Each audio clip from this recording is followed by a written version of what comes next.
Okay guys, here is the video for March 19th, multiplying and dividing numbers in polar form. So the notes are posted on the calendar. You can download them or look at this or whatever, pause if you need to. So here's the deal. If you have one complex number that's in polar form, and then you have a different number that is also in polar form, these are the formulas for how to multiply them and divide them. Okay, so obviously the top one is for multiplying. You're gonna multiply the radii, and then you just have to add the angles. Okay, and for dividing, you divide the radii and you subtract the angles. Okay, so I only have two examples. This actually should go fairly quickly. These are the three things that I'm gonna show you how to do and what I would like you to do on the worksheet. So I'm gonna first have you write each of the numbers in polar form. Second, I would like you to apply the formula, right? One of these two. And then I want you to check by actually doing this the way you used to do it, right? Actually just foiling. Okay, so step number one, let's write both of these numbers in polar form. So 3 minus 3i, if I draw a picture of that, 3 minus 3 makes this 3 rad 2 and makes this angle, because it's a 45, 45, 90, and we're in the fourth quadrant, it is 7 pi over 4. So we got 3 rad 2 cosine 7 pi over 4 plus I sine 7 pi over 4. Okay, the second number, when I draw it, oh, check that out. It's also in the fourth quadrant. 1, -1, so this is rad 2. So here we go. We have rad 2 cosine of 7 pi over 4 plus I sine 7 pi over 4. Okay, so the formula, right? I'm at step 2. I'm going to apply the formula. I'm going to multiply these two radii together. Actually, I'm going to put this, some notation. There we go. Multiply the radii together.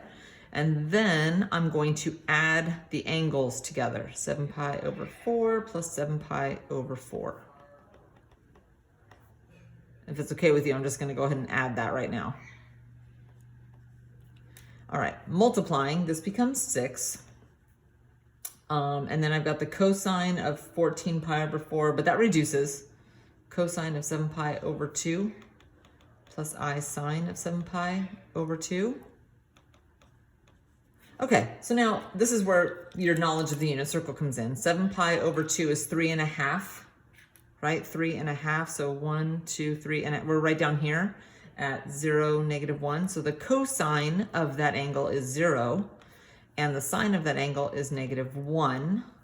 And when I multiply, right, when I distribute, that means that if I multiply those together, I should get -6i. Okay, now we're just gonna check it by doing this old school, right? Or algebra 2 way, the one you didn't know about polar form. I'm just gonna FOIL. So the first term is 3, the outer is -3i, the inner is -3i, and the last is 3i squared, which is -3. That cancels with that. Those like terms are -6i. Same answer, right? Not a surprise at all. Okay, let me turn the paper over, and we're gonna do a division one, okay? Gonna do division one. So I need to rewrite both of these in polar form. So 1 minus I, isn't that what I just had a second or two ago? I'm not gonna re-derive that thing for you. It's rad 2, and if it's okay with you, I'm gonna use the condensed form this time. Cis 7 pi over 4. We'll be back. Okay, my family is leaving, and now you have their voices on my video. 1 plus I, that's in the first quadrant. 1i rad 2. So this one is rad 2 cis pi over 4. Okay, so now I'm going to apply the formula. You can turn the paper over or write it down over here, but I know to divide, I'm going to divide those radii, and I'm going to subtract these these angles. 7 pi over 4 minus pi over 4 plus I sine 7 pi over 4 minus pi over 4. So this is 1.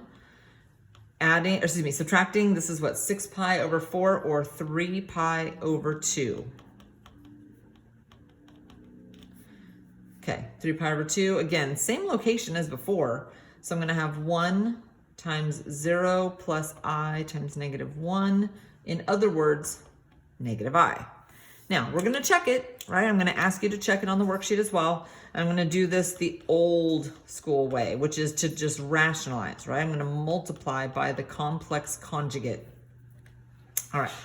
Foiling on the bottom, first term is 1, outers and inners cancel. Last term is negative I squared, which is 2. The total denominator is 2.